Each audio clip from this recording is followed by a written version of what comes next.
今天在市场上逛了一圈，发现现在的鸡中翅呢质量不好，价格还贵。这个是我后面去超市买的，30块钱1斤。我们来给它清洗干净，洗的时候可以稍微挤一下，这里面有一些血水，可以给它挤出来。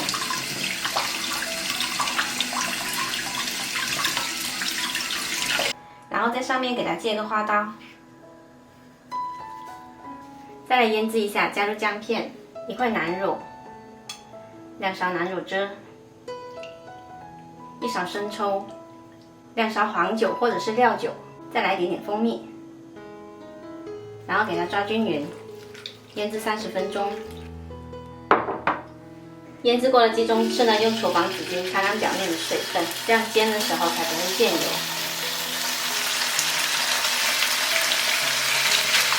一面煎进行，给它翻面煎。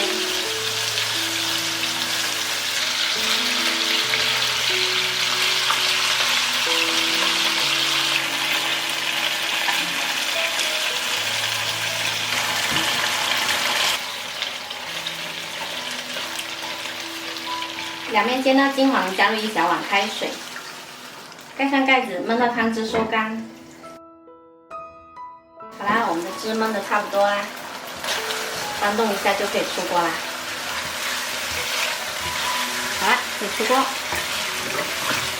这道南乳鸡翅做法简单又好吃，喜欢的朋友一定要试一下哦。